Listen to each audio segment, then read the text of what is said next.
അലീന ഇനി ആര് പറഞ്ഞാലും കേൾക്കില്ല. അവള് പോന്ന കാര്യം ഉറപ്പിച്ചു കഴിഞ്ഞുവെന്ന് ബാലേന്ദ്രന് മനസ്സിലായി. ഇനി താൻ പറഞ്ഞിട്ടും ഒരു പ്രയോജനം ഇല്ല എന്നും അദ്ദേഹത്തിന് മനസ്സിലായിട്ടോ. അതുകൊണ്ട് തന്നെ ഗോവർദ്ധനെ വിളിച്ചിട്ട് എത്രയും പെട്ടെന്ന് നമുക്കൊരു സ്ഥലം വരെ പോണം, താനും കൂടി എൻ്റെ കൂടെ വരണം എന്ന് പറയാണ്. അങ്ങനെ ബാലേന്ദ്രനും ഗോവർദ്ധനും കൂടിയിട്ട് അന്ന് ദിവസം പോകാനായിട്ട് റെഡിയാവുന്നുണ്ട്. അല്ല, എങ്ങോട്ടേക്കാന്ന് ചോദിക്കുമ്പം അതൊക്കെ ഞാൻ പറയാം, നീ എൻ്റെ കൂടെ വന്നാൽ മതി എന്ന് പറയുന്നുണ്ട്. അന്ന് രാവിലെ അനിൽ ചോദിക്കുകയാണ്, അല്ല അച്ഛൻ എങ്ങോട്ടാ പോണേ? ഞാൻ അത്യാവശ്യമായിട്ട് ഒരു സ്ഥലം വരെ പോവാം, കുറച്ച് ദൂരെയാ, അതുകൊണ്ട് രാത്രി വൈകിയേ വീട്ടിലേക്ക് വരുള്ളൂ എന്ന് പറയുന്നുണ്ട്. അലീന പറയാണ്, അച്ഛാ ഞാൻ പറഞ്ഞല്ലോ എനിക്ക് എങ്ങോട്ടെങ്കിലും പോകണം, അതിനുവേണ്ടിയുള്ള സൗകര്യം അച്ഛൻ ഒരുക്കി തരണം എന്ന് പറയുമ്പം അതിനെക്കുറിച്ചൊക്കെ ഞാൻ ആലോചിക്കുന്നുണ്ട് എന്നും പറഞ്ഞുകൊണ്ട് ദേഷ്യപ്പെട്ട് അവിടുന്ന് പോവാണേ. അലീന പോകുന്നതിനോട് ബാലേന്ദ്രന് താല്പര്യമില്ലാത്തതുകൊണ്ട് തന്നെ അലീനോടൊപ്പം നല്ല ദേഷ്യം കാണിക്കുകയാണ്. ബാലേന്ദ്രൻ പോയതിനു ശേഷം അലീന ഡോർ ലോക്ക് ചെയ്യുന്നുണ്ട്. ബബിയും രോഹിയും കൃഷ്ണയും പുറകിലോ നിൽക്കുകയാണ് കേട്ടോ. ബബി ചോദിക്കുകയാണ്, അല്ല ചേച്ചി, അച്ഛൻ ഇത്രയൊക്കെ പറഞ്ഞല്ലേ പോകണ്ടാന്ന്, പിന്നെ എന്തിനാ ചേച്ചിക്ക് ഇത്രയ്ക്ക് വാശി? രോഹി ചോദിക്കുകയാണ്, അതെ അച്ഛൻ്റെ മകളില്ലെന്ന് ഞങ്ങൾക്ക് മനസ്സിലായി, പക്ഷെ ഞങ്ങളുടെ കൂടപ്പിറപ്പാണെന്ന് എപ്പോഴും പറയുന്നുണ്ടല്ലോ, ആ ഒരു സ്നേഹം ഉണ്ടെങ്കിൽ ചേച്ചി ഞങ്ങളെ ഇട്ടിട്ട് പോവോ എന്ന് ചോദിക്കുമ്പോൾ അലീന പറയാണ്, ആ സ്നേഹം ഉള്ളത് കൊണ്ടാണ് രോഹി ഞാൻ ഞങ്ങളെ ഇട്ടിട്ട് പോകുന്നത്. കാരണം നിങ്ങൾക്ക് നിങ്ങളുടെ അമ്മയും അച്ഛനോട് അത്യാവശ്യം, അല്ലാതെ ഇടയ്ക്ക് എപ്പോഴും വന്ന് കയറിയ ഞാനല്ല. നിങ്ങൾക്ക് നിങ്ങളുടെ അമ്മയുടെ സ്നേഹവും പ്രൊട്ടക്ഷനും എല്ലാം വേണം. ആ ഒരു പ്രായമായത് അച്ഛനും അമ്മയും മക്കളും എല്ലാം ഒരുമിച്ച് സന്തോഷമായിട്ട് ജീവിക്കണം. എനിക്കത് മാത്രം കണ്ടാൽ മതി, എങ്കിലേ എനിക്ക് സന്തോഷമാവുള്ളൂ. അല്ലാതെ ഞാൻ കാരണം ഈ കുടുംബം പിരിച്ചിട്ട് ഞാൻ അതിൻ്റെ ഒരു ഓരം വിട്ട് നിൽക്കുന്നത് എനിക്ക് സഹിക്കാനാവുന്നില്ല. അതുകൊണ്ടാ ഞാൻ പോവാൻ തീരുമാനിച്ചത് എന്നും പറഞ്ഞുകൊണ്ട് അകത്തേക്ക് കയറി പോകുമ്പം ബബി ചോദിക്കാണ്, അല്ല എങ്ങോട്ട് പോവാനാ ചേച്ചിയുടെ ഉദ്ദേശം? എങ്ങോട്ടേക്കാ പോണെന്നും എനിക്കറിയില്ല, പക്ഷേ അച്ഛനോട് ഞാൻ പറഞ്ഞിട്ടുണ്ട് ഏറ്റവും സുരക്ഷിതമായ സ്ഥലത്തേക്ക് എന്നെ അച്ഛൻ ആക്കുള്ളെന്ന് എനിക്ക് വിശ്വാസമുണ്ട് എന്നും പറഞ്ഞുകൊണ്ട് അകത്തേക്ക് കരഞ്ഞുകൊണ്ട് കയറിപ്പോവാണ്. കൃഷ്ണയോടൊപ്പം ബബി ചോദിക്കുകയാണ്, നീ എന്താടി ചേച്ചിയോട് പോകണ്ടെന്ന് പോലും ഒരു വാക്ക് പറയാത്തെ? ചേച്ചീൻ്റെ കാരണമൊക്കെ പറഞ്ഞില്ലേ, നമ്മുടെ അമ്മയ്ക്ക് ചേച്ചിയുടെ ഇഷ്ടമില്ല, നമ്മളെല്ലാം നല്ലതിനു വേണ്ടിയാ ചേച്ചി ഇങ്ങനൊരു കാര്യം തീരുമാനിച്ചത്, അല്ലെങ്കിൽ ചേച്ചി ഒരിക്കലും ഇവിടുന്ന് പോയില്ലായിരുന്നു, പാവം എന്നും പറഞ്ഞുകൊണ്ട് കൃഷ്ണ അകത്തേക്ക് കയറിപ്പോകുന്നുണ്ട്. ബബിതയും രോഹിത്തും വല്ലാത്തൊരു ബുദ്ധിമുട്ട് നിൽക്കാണ്. എല്ലാം ഒന്ന് സെറ്റായി വരികയായിരുന്നു, എൻ്റെ സ്വഭാവമൊക്കെ ഞാനൊന്ന് റീകറക്റ്റ് ചെയ്യായിരുന്നു, ചേച്ചിയെ പോലെ ആയില്ലെങ്കിലും ആവാൻ ഞാൻ ശ്രമിക്കുന്നുണ്ടായിരുന്നു. രോഹി പറയാണ്, ഇടയ്ക്ക് എപ്പോഴോ നമ്മൾ രക്ഷിക്കാൻ വേണ്ടി കൈവിട്ട് പോകാൻ പോയ കുടുംബം നേരെയാക്കാൻ വേണ്ടി ദൈവം പറഞ്ഞയച്ചതായിരിക്കും ചേച്ചീനെ, അങ്ങനെ കരുതി നമുക്ക് സമാധാനിക്കാം. പിന്നെ എവിടെ പോയാലും ഇപ്പോൾ ഫോണുണ്ട്, വണ്ടിയുണ്ട്, നമുക്ക് കാണണം തോന്നുമ്പോളേ പോയി കാണാം. നമ്മുടെ ചേച്ചീനെ വിവാഹം കഴിച്ച് അയപ്പിച്ചു എന്ന് നമുക്കങ്ങ് കരുതിയാൽ പോരെ എന്നും പറഞ്ഞുകൊണ്ട് രോഹിത് ബബിതനെ ആശ്വസിപ്പിക്കുന്നുണ്ട് കേട്ടോ. മുറിയിൽ പോയി തേങ്ങി തേങ്ങി കരയാണ് കേട്ടോ അലീന. അങ്ങോട്ടേക്ക് കൃഷ്ണമോള് വരുന്നുണ്ട്. എന്നിട്ട് അല്ല ചേച്ചി എന്നും പറയും കെട്ടിപ്പിടിക്കുകയാണ്. ചേച്ചിയുടെ മനസ്സിൽ എന്തുമാത്രം സങ്കടമുണ്ടെന്ന് എനിക്ക് മനസ്സിലാവും, മറ്റാരെക്കാട്ടിലും ഈ മനസ്സ് എനിക്കറിയാം. അപ്പൊ അലീന പറയാണ്, എല്ലാവരും പോകണ്ടെന്ന് പറയുന്നുണ്ട്, പക്ഷേ മോക്കറിയാലോ എൻ്റെ എല്ലാ അവസ്ഥയും. മോളുടെ അമ്മയുടെ വരണം, നിങ്ങൾ ഒരുമിച്ച് സന്തോഷമായിട്ട് ജീവിക്കണം, അത് മാത്രമേ ഉള്ളൂ എൻ്റെ ആഗ്രഹം. ഞാനിവിടെ ഉണ്ടെങ്കിൽ അതൊരിക്കലും നടക്കില്ല മോളെ, അതുകൊണ്ടാ ചേച്ചി പോകണത്. ചേച്ചി പോകുന്നെന്ന് പറയുമ്പം എല്ലാവരുടെ മുമ്പിൽ ഞാൻ മിണ്ടാകുന്നാലും എൻ്റെ ചങ്കിനകത്ത് തീയാ. എനിക്ക് വല്ലാതെ വിഷമം വരുമോ ചേച്ചി? ഇത്രയും കാലം എൻ്റെ കൂടെ രണ്ട് പെട്ടെന്ന് നടത്തി മാറ്റി കൊണ്ടുപോകുമ്പോൾ എനിക്ക് സഹിക്കാനാവുന്നില്ല. അതെല്ലാം സഹിക്കണം, ഞാൻ പറഞ്ഞല്ലോ.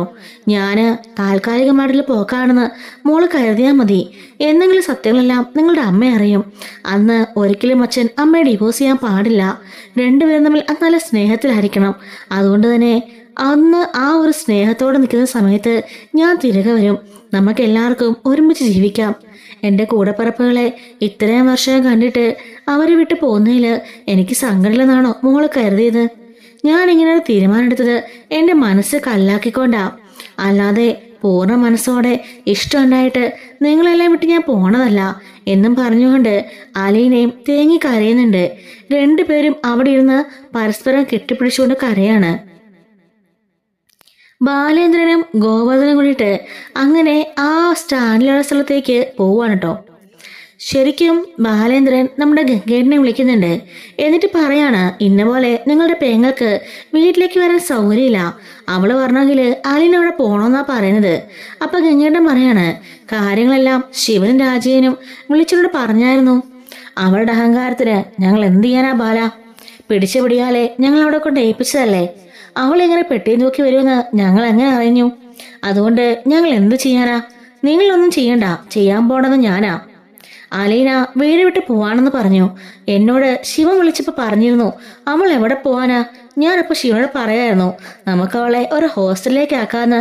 കൊള്ളാം, നല്ല അമ്മാവന്മാര്. അത്രയും പ്രായമായ ഒരു പെങ്കൊച്ച അവള്. എന്നിട്ട് അവളെ കൊണ്ട് വല്ല ഹോസ്റ്റലിലോ ജോലിക്കൊക്കെ നിർത്താന്ന് പറയാൻ നിങ്ങക്ക് നാണമില്ലേ എന്ന് ചോദിക്കുമ്പം, അല്ലാണ്ടിപ്പോ ഞങ്ങൾ എന്ത് ചെയ്യാനാ? വൈജോട് സത്യങ്ങളെ പറഞ്ഞ നീ തന്നെയല്ലേ അവളെ ഉപേക്ഷിക്കുമെന്ന് പറഞ്ഞത്. നിന്റെ വീട്ടിൽ നിൽക്കാനായിട്ട് പറ്റത്തുമില്ല. കൊല്ലപ്പള്ളിയെ കൊണ്ട് നിർത്താന്ന് പറഞ്ഞാലോ അതും വിഷയമാണ്. പിന്നെ ഞങ്ങൾ എന്താ പാല ചെയ്യേണ്ടത് എന്ന് ചോദിക്കുമ്പം, ഞാൻ പറയുന്ന അവളുടെ അഡ്രസ്സ് ഇങ്ങി തന്നാ മതി, അല്ലാതെ വേറൊന്നും ചെയ്യണ്ട. അലിന് എന്തായാലും പോവാൻ തീരുമാനിച്ചു. അവൾക്കൊറ്റ തീരുമാനമുള്ളൂ. അവള് തീരുമാനമെടുത്ത പിന്നെ അതിന്ന് മാറില്ല. അല്ല, ആറ് അഡ്രസ്സാ? വേറെ ആറേയല്ല, നിങ്ങളുടെ പെങ്ങളുടെ പഴയ ആമുഖനുണ്ടല്ലോ, ആ സ്റ്റാൻലി ജോസഫ്, അയാളുടെ. അല്ല, അയാളുടെ അഡ്രസ്സ് തനിക്കെന്തിനാ? ഞാൻ എന്തായാലും നാളെ അങ്ങോട്ടേക്ക് പോവാ. വേറൊന്നുമല്ല, അലിനെ ഇനിയിപ്പൊ അങ്ങോട്ട് ഏൽപ്പിക്കാൻ പോവാ. അലിനെ സ്റ്റാൻലി എടുത്തേക്കോ? അതിന് സ്റ്റാൻലിക്ക് അറിയില്ല അങ്ങനെ ഒരു മകൾ ഉണ്ടെന്ന് പോലും. അത് അറിയിക്കാനല്ലേ ഞാൻ അങ്ങോട്ട് പോണത് ഗംഗേട്ടാ. ദേ ബാലേന്ദ്ര, നീ എന്തിനാ ആവശ്യത്തെ വിഷയം ഉണ്ടാക്കണത്? അവന്റെ വിവാഹമൊക്കെ കഴിഞ്ഞു, അവന് പിള്ളേരുണ്ട്, അവനിപ്പോ വേറെ സെറ്റിൽഡ് ആണ്. അത് മാത്രല്ല, അലീന എന്ന് പറഞ്ഞ കുട്ടീനുണ്ടായ വിവരം പോലും അവൻ അറിയില്ല. അത് ശരിയാ, നിങ്ങളുടെ അച്ഛൻ മറച്ചതാണല്ലോ എല്ലാവരോടും. അലീന എന്ന് പറഞ്ഞ ആള് ഭൂമിയിലേക്ക് വന്നിട്ട് പോലും ഇല്ലെന്നല്ലേ നിങ്ങൾ പറഞ്ഞു വെച്ചിരിക്കുന്നത്. അത് വിശ്വസിച്ചല്ലേ അയാളും വേറെ വിവാഹം കഴിച്ചത്. എന്നിട്ട് ഇപ്പൊ കിടന്ന് നാടകം കളിക്കുന്നോ? ഞാൻ നാടകം കളിച്ചൊന്നല്ല, സത്യം പറഞ്ഞതാ. അങ്ങോട്ട് ചെന്ന് കയറുമ്പോ എന്ത് പറഞ്ഞ് കയറും? അലീന അയാളുടെ മകളാണെന്നുള്ളതിന് എന്തെങ്കിലും തെളിവുണ്ടോ എന്ന് ചോദിക്കുമ്പോ ബാലൻ പറയാണ്, എൻ്റെ തെളിവൊന്നുമില്ല, പക്ഷെ ഞാൻ കാര്യങ്ങൾ അയാളുടെ പറയും. അയാളുടെ അഭിപ്രായം എന്താണെന്ന് എനിക്കറിയണം. അലീനാനെ ഏറ്റവും സേഫായിട്ടുള്ള സ്ഥലത്ത് ഏൽപ്പിക്കണമെന്ന് എനിക്ക് നിർബന്ധ. അവളുടെ അമ്മയെ കണ്ടു, ഇനി അവളുടെ അച്ഛനെ കൂടി കാണണം. അതുകൊണ്ട് ഞാൻ അവളുടെ അച്ഛനടുത്തേക്ക് ഏൽപ്പിക്കാൻ പോവാ. ഞാൻ നാളെ അങ്ങോട്ടേക്ക് പോകും. എനിക്ക് താൻ അഡ്രസ് ഒന്നുമില്ലെങ്കിലേ ഞാൻ അവളോട് ചോദിച്ചോളാം, വൈജിയോട്. ഗംഗേട്ടൻ പറയാണ്, എനിക്ക് അത്ര ഡീറ്റെയിലായിട്ടൊന്നും അറിയില്ല. അവരുടെ കുടുംബ വീടിന്റെ അഡ്രസ് അറിയാം, അതേ അറിയുള്ളൂ. ഇത്രയും വർഷമായില്ലേ, അവനിപ്പോ എവിടാണെന്ന് പോലും എനിക്കറിയില്ല. അങ്ങനെ സ്റ്റാൻലിയുടെ കുടുംബ വീടിന്റെ അഡ്രസ്സ് ഗംഗേട്ടനിൽ നിന്നും ബാലനൻ മേടിക്കാണ് കേട്ടോ. ഇതേ സമയം ഗംഗേട്ടൻ വിളിച്ചിട്ട് രാജീവിനോടും ശിവനോടും ബാലനൻ സ്റ്റാൻലിയെ കാണാൻ പോകണമെന്നുള്ള കാര്യങ്ങളൊക്കെ പറയാണ്. ശിവൻ ചോദിക്കാണ്, ഈ ബാലൻ എന്തിനു സോക്കേടാ? അവിടെ പോയി നീ അവനെയും കൊണ്ട് അറിയിച്ച് വെറുതെ വിഷയം ഉണ്ടാക്കണോ? അവനെങ്ങാണം വൈദ്യ അന്വേഷിച്ച് വന്നാല് ആകെപ്പാടെ പുലിവാലാകില്ലേ എന്നൊക്കെ പറയുമ്പം ഗംഗേട്ടൻ പറയാണ്, എനിക്കറിയില്ല, നമ്മളുടെ പെങ്ങളുടെ അഹങ്കാരം കൊണ്ടല്ലേ ഇതെല്ലാം സംഭവിക്കുന്നത്. അലീനോടുണ്ടെങ്കിലേ ഇവക്കെന്താ പ്രശ്നം? അവൾ മര്യാദയ്ക്ക് അവിടെ നിന്നാ പോരെ. പെട്ടിയും ബാഗും തൂക്കിക്കൊണ്ട് ഇങ്ങോട്ടേക്ക് വരണ്ട എന്തെങ്കിലും കാര്യമുണ്ടോ? ഇതെല്ലാം അവൾ ഒറ്റ ഉയർത്തി വരുത്തി വെച്ചതാ. നമ്മൾ ഇക്കിടന്ന് അനുഭവിക്കുന്നതും അവള് കാരണ. ബാലനും കുടുംബവും അലീനയും നമ്മളും എല്ലാവരും ഓരോരുത്തരും അനുഭവിക്കുന്നത് അവൾ ഒറ്റ ഉയർത്തി കാരണമാണ് എന്നും പറഞ്ഞുകൊണ്ട് ഗംഗേട്ടൻ അവരെ വിളിച്ച് സംസാരിക്കുന്നുണ്ട്. അങ്ങനെയാണ് പിറ്റേ ദിവസം ഗോവർദ്ധനെയും കൂട്ടിക്കൊണ്ട് ബാലേന്ദ്രൻ സ്റ്റാൻലിയെ കാണാനായിട്ട് അങ്ങോട്ടേക്ക് പോണത് കേട്ടോ. അങ്ങനെ അമുതക്കുട്ടിച്ചായൻ എന്ന് പറഞ്ഞൊരാളുടെ വീട്ടിലേക്കാണ് ബാലേന്ദ്രൻ ചെന്നിറങ്ങുന്നത്.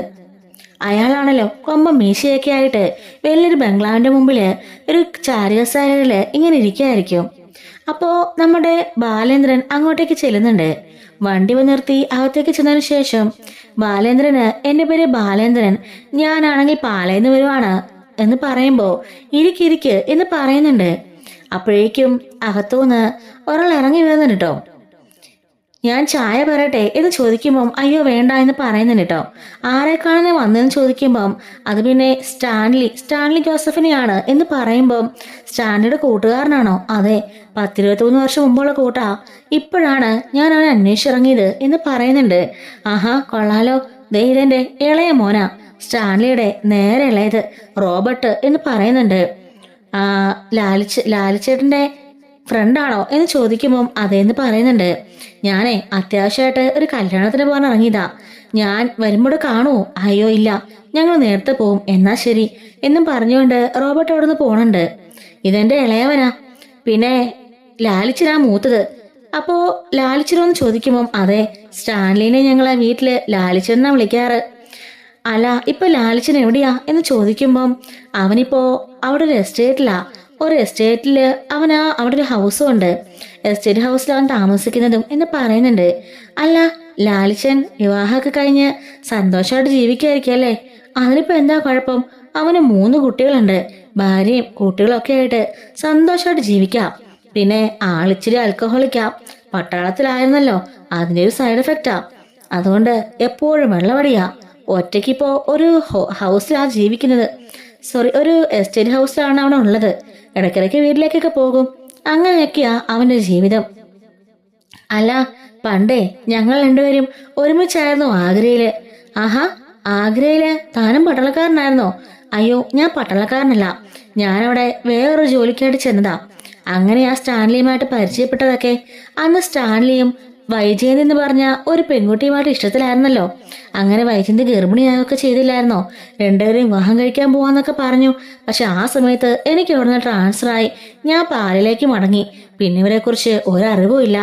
ആ പെൺകുട്ടിയെ തന്നെ ആയിരിക്കില്ലേ വിവാഹം കഴിച്ചത് എന്ന് ചോദിക്കുമ്പം അയാളുടെ മുഖം ആകപ്പാടെ അങ്ങ് മാറുകയാണ് കേട്ടോ. ശരിക്കും ഗോവർദ്ധനെ വണ്ടിയിൽ ഇരുത്തിയിട്ടായിരിക്കും കേട്ടോ ബാലൻ വന്നിട്ടുള്ളത്. ഗോവർദ്ധൻ വണ്ടിക്കകത്തിരുന്നോണ്ട് അവരുടെ കടയിലെ ഓരോ പേപ്പർ വർക്ക് നോക്കിക്കൊണ്ടിരിക്കുകയാണ്.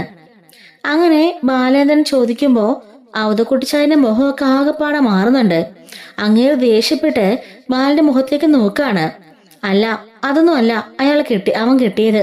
അതെ, സ്റ്റാൻലിക്ക് പറ്റിയ ഒരബദ്ധമായിരുന്നു. ആ ഒരു അബദ്ധം ഇനി ഒരിക്കലും പറ്റാൻ പാടില്ല. അതുകൊണ്ട് തന്നെ ഞാൻ അവന്റെ വേറെ വിവാഹം ഉറപ്പിച്ചു. അവൻ വിവാഹം കഴിക്കുകയും ചെയ്തു. അവന് 3 കുട്ടികളുണ്ട്. അയ്യോ സോറി, ഞാൻ അങ്ങനെ ഉദ്ദേശിച്ച് ചോദിച്ചതല്ല. കാരണം പണ്ട് അവരുടെ പ്രണയം ഭയങ്കര വലിയ കൊടുമ്പിനുടെ പ്രണയമായിരുന്നല്ലോ. ഞാൻ അവിടുന്ന് പോണ സമയത്ത് ആ പറഞ്ഞ പെൺകുട്ടി ഏതാണ്ട് 7 മാസം ഗർഭിണിയായിരുന്നു. അതുകൊണ്ടാണ് ഞാൻ ചോദിച്ചത്. അല്ല അപ്പൊ ആ കുഞ്ഞോ? അതിനെക്കുറിച്ചൊന്നും ഞങ്ങൾക്കറിയില്ല. അവൾ ആ വഴിക്ക് പോയി, ഇവൻ ഈ വഴിക്ക് വന്നു. അവന് പറ്റിയൊരു പൊട്ടത്തരം അങ്ങനെ പറഞ്ഞാൽ മതിയല്ലോ. ഇനിയിപ്പൊ അതിനെക്കുറിച്ചൊന്നും സംസാരിക്കണ്ട. അല്ല സ്റ്റാൻലിയെ കാണാൻ പോവാണോ? അതെ, സ്റ്റാൻലി ഒന്ന് കാണണം. ഒത്തിരി കാലമായല്ലോ കണ്ടിട്ട്. അവിടെ പോകുന്നതൊക്കെ കൊള്ളാം. ഈ കാര്യങ്ങളൊന്നും അവനോട് പറയരുത്. അവനതൊക്കെ മറന്ന് പുതിയൊരു കുടുംബമൊക്കെ ആയി സന്തോഷമായിട്ട് ജീവിക്കാണ്. അയ്യോ ഇല്ല, ഞാൻ പറയത്തൊന്നുമില്ല. ഞാനേ പാലയിലെ വലിയ ബിസിനസ്സുകാരനാ.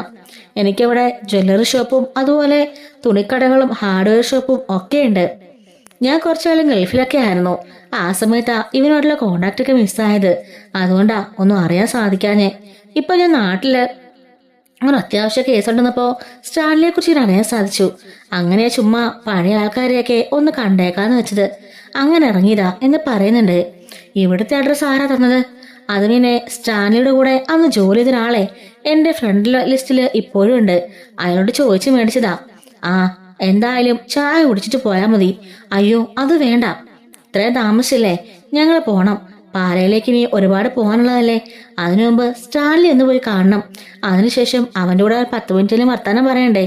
എന്നിട്ട് എനിക്ക് നാളെ തിരിച്ചു പോകാനുള്ളതാ എന്നും പറഞ്ഞുകൊണ്ട് ബാലനാണെങ്കിൽ അവിടെ നിന്ന് എഴുന്നേറ്റിട്ട് നേരെ വണ്ടിയിൽ പോയിരിക്കുകയാണ്. ആരാ ബാലേട്ടാ അത് എന്ന് ഗോവർദ്ധൻ ചോദിക്കുമ്പം എന്റെ പഴയൊരു സുഹൃത്തിന്റെ അപ്പനാ. അവന്റെ വീടിന്റെ അഡ്രസ്സ് കണ്ടുപിടിക്കാൻ വേണ്ടി ഞാൻ തറവാട്ടിലേക്ക് വന്നതാ എന്ന് പറയുന്നുണ്ട്. ഗോവർദ്ധൻ അപ്പോഴും കടയുടെ കാര്യങ്ങളെല്ലാം നോക്കിക്കൊണ്ടിരിക്കുകയായിരിക്കും. അങ്ങനെ അയാൾ പറഞ്ഞ അഡ്രസ്സ് വെച്ച് സ്റ്റാൻലിയെ കാണാനായിട്ട് ബാലേന്ദ്രൻ നേരെ ആ ഒരു എസ്റ്റേറ്റ് ബംഗ്ലാവിലേക്ക് പോവാണ്. ആ ഒരു അടുത്തെങ്ങും തന്നെ ഒരു വീടൊന്നും ഇല്ല കേട്ടോ. വലിയൊരു ബംഗ്ലാവ് എന്ന് വെച്ചാല് നിറയെ ഏലവും കാപ്പിയും കുരുമുളകും ഒക്കെയുള്ള കുറെ ഏക്കർ ഇടുന്ന സ്ഥലമാണ്. ആ ഒത്തു നടുവിലായിട്ട് വലിയൊരു ബംഗ്ലാവും.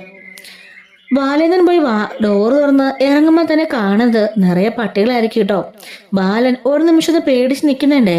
അപ്പോഴേക്കും അവിടുന്ന് ഒരു കാവൽക്കാരനെ തോന്നുന്ന ഒരാൾ വന്നിട്ട് ആ പട്ടിയൊക്കെ ഓടിച്ചിടാണ്.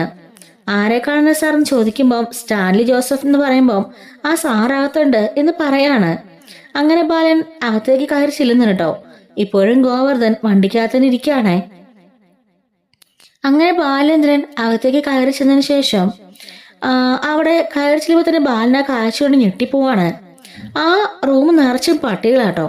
എന്നുവെച്ചാൽ സെറ്റിയിലും തറയിലും അവിടെ എല്ലായിടത്തും ഈ കുഞ്ഞു പൂടപ്പട്ടി മുതൽ വലിയ പട്ടികൾ വരെയാണ് ആ സ്റ്റാൻലിയുടെ കളക്ഷൻസ്. അങ്ങനെ ആ പെര നിറച്ചതിന് പട്ടികളാണ് കേട്ടോ.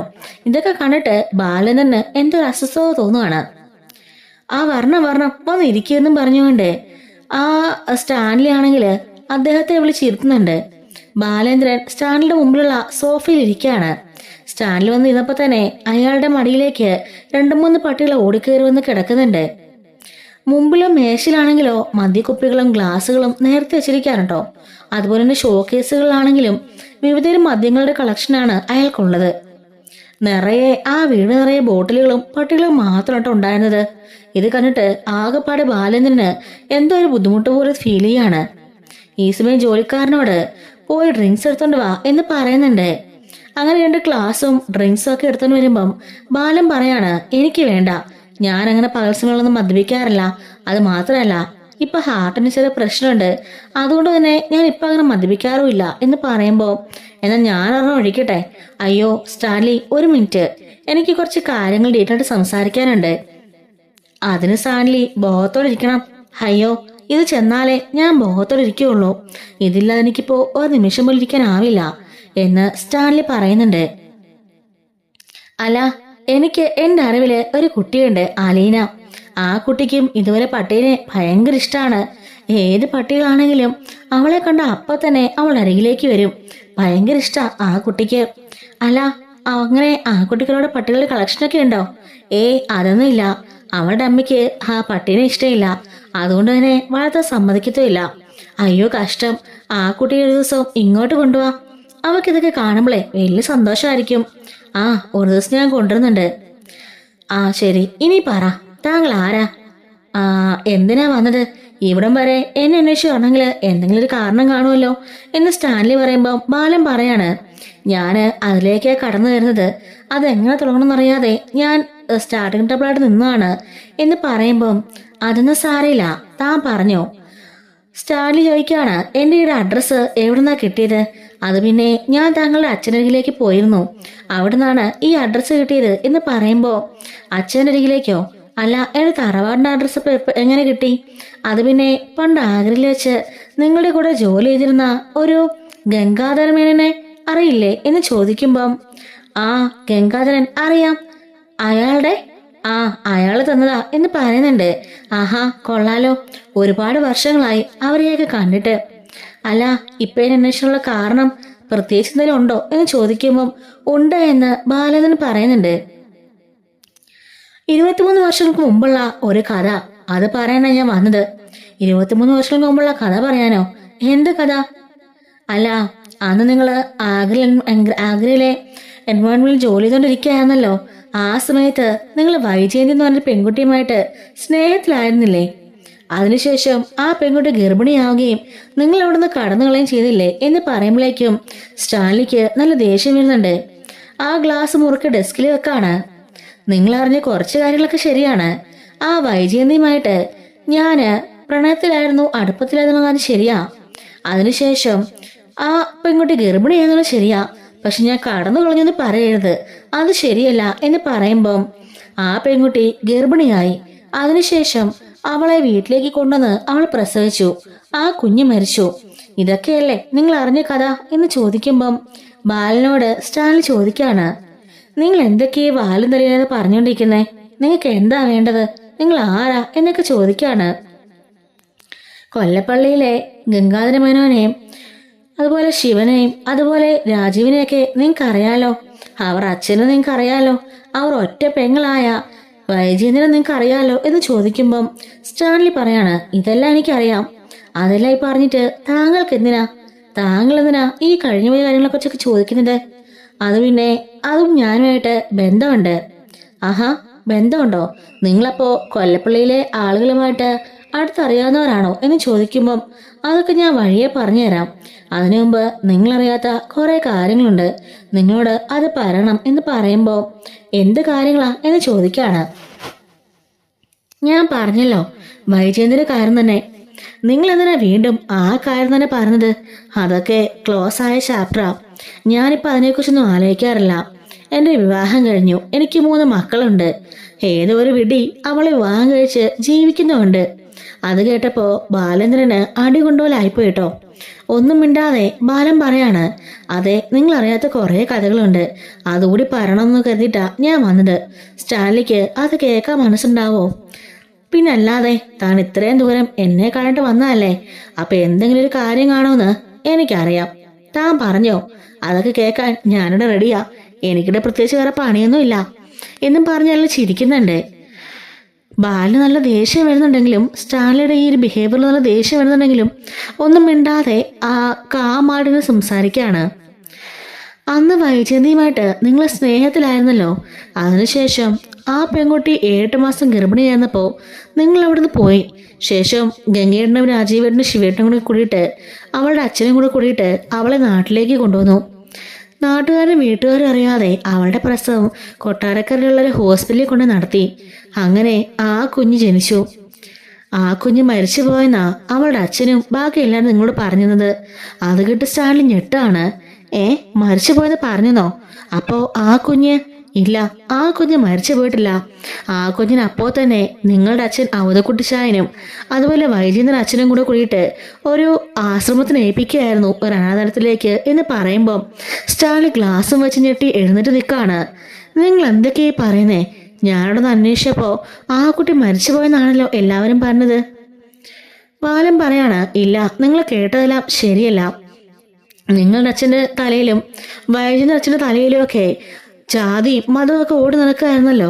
ഒരു ക്രിസ്ത്യാനിയെ കൊണ്ടൊരു ഹിന്ദുവിനെ കെട്ടിക്കാൻ അവർക്ക് താല്പര്യമില്ലായിരുന്നു. തിരിച്ചും അങ്ങനെ തന്നെ. ഒരിക്കലും നിങ്ങൾ ഒരുമിക്കണമെന്ന് കരുതിയിട്ടായിരിക്കും നിങ്ങളുടെ അച്ഛനും അവളുടെ അച്ഛനും കൂടെ കൂടിയിട്ട് ഇങ്ങനൊരു ചതി ചെയ്തത്. ആ കുഞ്ഞ് മരിച്ചു പോയെന്നും പറഞ്ഞ് നിങ്ങളെ, വൈജയന്തിനെയും എല്ലാവരെയും വിശ്വസിപ്പിച്ചു. സ്വന്തം ആങ്ങളമാരെ പോലും അവർ വിശ്വസിപ്പിച്ചു. അതിനുശേഷം ആ കുഞ്ഞിനെയും കൊണ്ട് അവര് പ്രജിത മമ്മി എന്ന് പറഞ്ഞ ആളുടെ കയ്യിലേക്ക് സ്നേഹനികേതനം എന്നൊരു ആശ്രമത്തിലേക്ക് ഏൽപ്പിക്കുകയായിരുന്നു എന്ന് പറഞ്ഞു കേട്ട് സ്റ്റാൻലി ശരിക്കും ഞെട്ടി നിൽക്കുകയാണ്. സ്റ്റാൻലിയോട് ബാലൻ സ്റ്റാൻലിയോട് പറയുന്നുണ്ട്, നിങ്ങളന്ന് എന്തുകൊണ്ടാ വൈദ്യനെ ഉപേക്ഷിച്ചിട്ട് പോയത്? നിങ്ങളെ കുഞ്ഞിനെയും നിങ്ങളുടെ ഭാര്യയെ ഉപേക്ഷിച്ചിട്ട് പോയില്ലേ എന്ന് ചോദിക്കുമ്പം സ്റ്റാൻലി പറയുന്നുണ്ട്, നിങ്ങളൊക്കെ അറിയാത്ത മറ്റൊരു കഥ കൂടിയുണ്ട്. ഞാനന്ന് അവിടുന്ന് ഞങ്ങളുടെ വിവാഹത്തിനുള്ള സർട്ടിഫിക്കറ്റ്സും കാര്യങ്ങളൊക്കെ റെഡിയാക്കാൻ വേണ്ടി അവിടുന്ന് പോയത്. അങ്ങനെ ഞാൻ നേരെ പോയത് എൻ്റെ നാട്ടിലേക്കാണ്. പോകുന്ന വഴിക്ക് വെച്ച് എനിക്കൊരു ആക്സിഡന്റ് ഉണ്ടായി. അതിനുശേഷം 6 മാസത്തോളം ഞാൻ കോമയിലായിരുന്നു.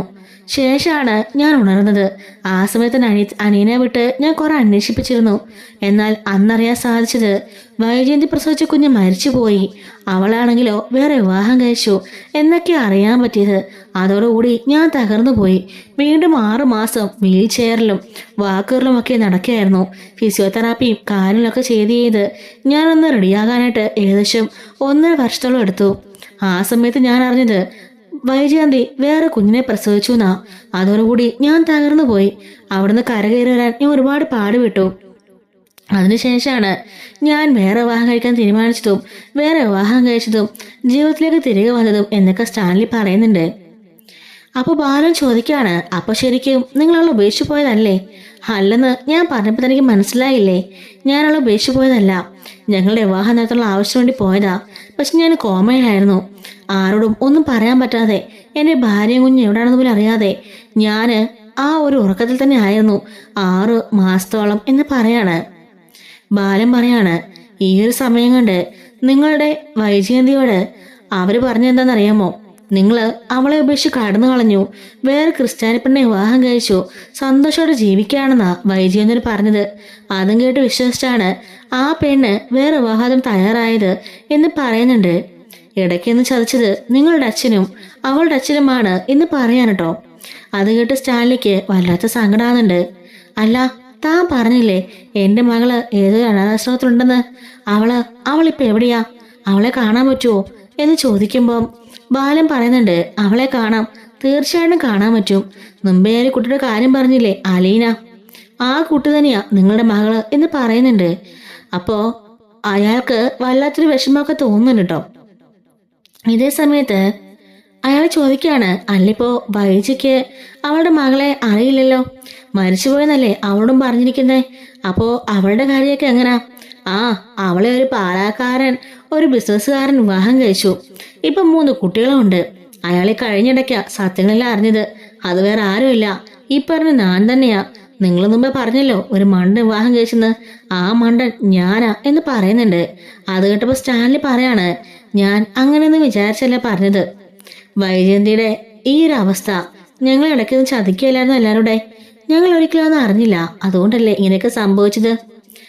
അതല്ല, ഞങ്ങളുടെ അച്ഛനും വീട്ടുകാരും ഞങ്ങളെ സഹകരിക്കുകയായിരുന്നെങ്കിൽ ഞാനും എൻ്റെ വൈജയും ഞങ്ങളുടെ കുട്ടിയുമായിട്ട് സന്തോഷമായിട്ട് ജീവിച്ചേനെ.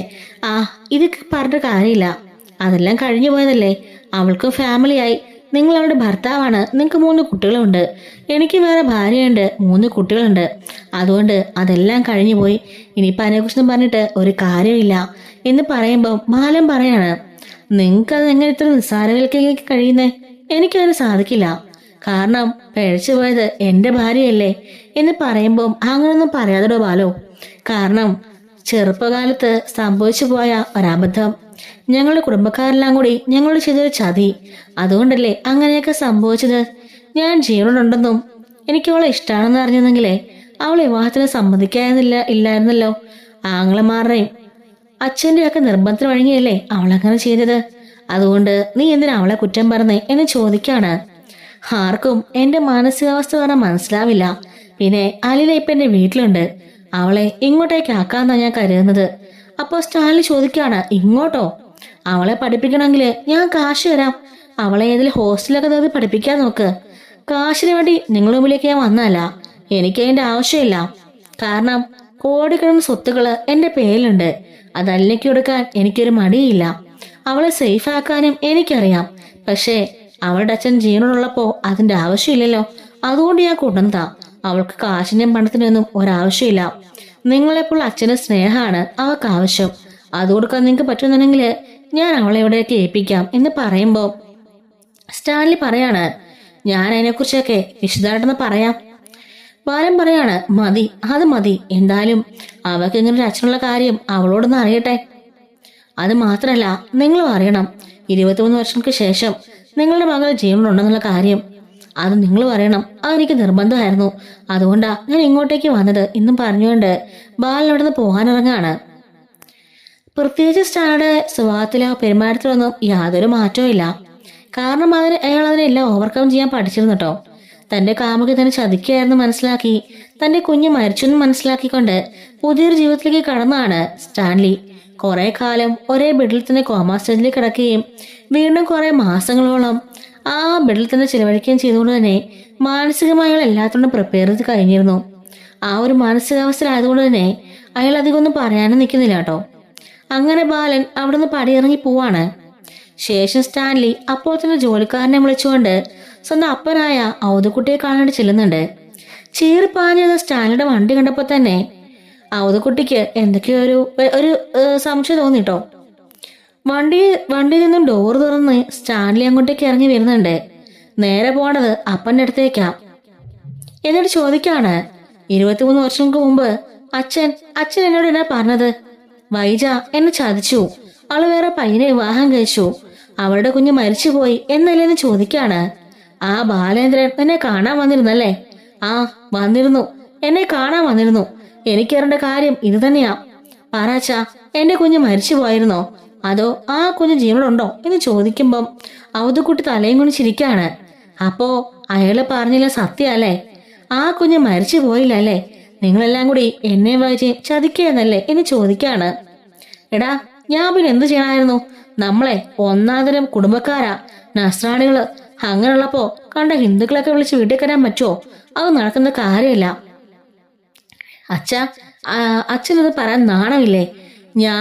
എന്റെ വൈജ അവളുടെ വയറിൽ വളർന്ന എൻ്റെ കുഞ്ഞ് അതിനേക്കാളിലൊക്കെ വലുതായിരുന്നു അച്ഛൻ ഈ സമുദായക്കാരും ഈ ഒരു ഇതൊക്കെ. എന്നിട്ട് മരിച്ചു പോയെന്ന് കള്ളം പറഞ്ഞ് അവളുടെ അടുത്തുനിന്നും എൻ്റെ അടുത്തുനിന്നും നിങ്ങൾ ആ കുഞ്ഞിനെ അകറ്റിയില്ലേ? ആ കുഞ്ഞ് അമ്മയുടെ സ്നേഹം അറിയാതെ ഒരു അനാഥത്തിൽ കിടന്ന് വളർന്നില്ല ഇത്രയും കാലം എന്ന് ചോദിക്കാണ്. അവതക്കുട്ടി ഒന്നും മിണ്ടുന്നില്ല കേട്ടോ. അതുപോലെ തന്നെ നിങ്ങൾ അവളെയും പറ്റിക്കല്ലായിരുന്നോ എന്ന് ചോദിക്കാണ്. എല്ലാവരും കൂടി ഞങ്ങളെ ചതിക്കുകയായിരുന്നല്ലേ, എന്നിട്ട് ഒന്നും അറിയാത്തവരെ പോലെ നിങ്ങൾ ഞങ്ങളുടെയൊക്കെ മുമ്പിൽ അഭിനയിക്കല്ലായിരുന്നോ എന്ന് സ്റ്റാലിൻ ചോദിക്കാണ്. അവതക്കുട്ടിക്ക് പറയാൻ വാക്കുകളില്ല കേട്ടോ. പണ്ടത്തെ ആ ശൗര്യവും ആ ഒരു ആരോഗ്യമൊന്നും ഇപ്പോഴില്ലല്ലോ. തന്റെ മകന്റെ മുമ്പിൽ താനൊരു തെറ്റുകാരനെ പോലെ കൂനിക്കൂടി അയാൾ നിൽക്കാണ്. സ്റ്റാൻലിക്ക് ആകെപ്പാടെ തല പെരിക്കുന്ന തോന്നുവാണ്. ഇത്രയും കാലം വൈജ തന്നെ ചതിക്കായിരുന്നു. അവളുടെ വീട്ടുകാരൊക്കെ കൂടെ പോയി കുഞ്ഞു മരിച്ചതിന് ശേഷം വേറുള്ള വിവാഹം കഴിച്ചുള്ള സുഖമായി ജീവിക്കുകയാണെന്നൊക്കെയാണല്ലോ സ്റ്റാൻലി കരുതിയിരുന്നത്. പക്ഷെ ചതിച്ചത് സ്വന്തം വീട്ടുകാരാണെന്ന് അറിഞ്ഞപ്പോ സ്റ്റാൻലി ആകെപ്പാടെ തകർന്നു പോകുന്നുണ്ട്. അങ്ങനെ ബാലേന്ദ്രനാണെങ്കിലും അലിനെ ഇനി അങ്ങോട്ടേക്ക് ആക്കണം എന്നുള്ള തീരുമാനം തന്നെ വീട്ടിലേക്ക് പോവാണ്. ഇതേ സമയത്ത് സ്റ്റാൻലി ആകെപ്പാടെ വട്ടുപിടിച്ച അവസ്ഥയിൽ അവൻ്റെ വീട്ടിലേക്ക് തിരികെ പോകുന്നുണ്ട്.